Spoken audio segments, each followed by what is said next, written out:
All right, so I want to tell you guys a story. So about 12 months ago, these clients reached out to me and they wanted to get pre-approved to buy this house.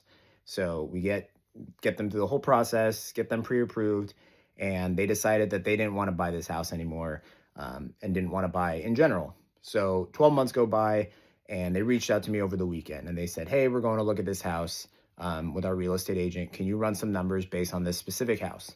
And so I ran the numbers, sent them over to them, and said, "Hey, the last time we pulled your credit was a full year ago.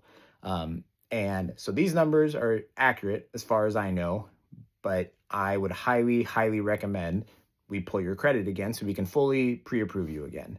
And they said, "That's okay. We'll wait until we decide if we want to buy this house or not." And ultimately, they decided they didn't want to buy this house either. But it illustrates a good point.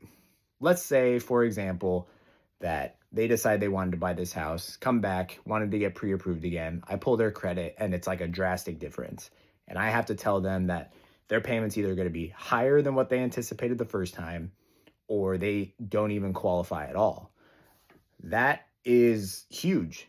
I would hate to make that call and tell them that. And it also wastes their time, it wastes their gas, and ultimately just wastes their money. And I just don't want to make that call. And like, that's such an emotional thing to realize that like the house that you just fell in love with, like you can't afford anymore, or you just can't buy it in general. And that's horrible. So that's why I would highly recommend getting pre-approved before you go out and look for houses so that you actually know you can afford the place instead of just guessing you can afford the place.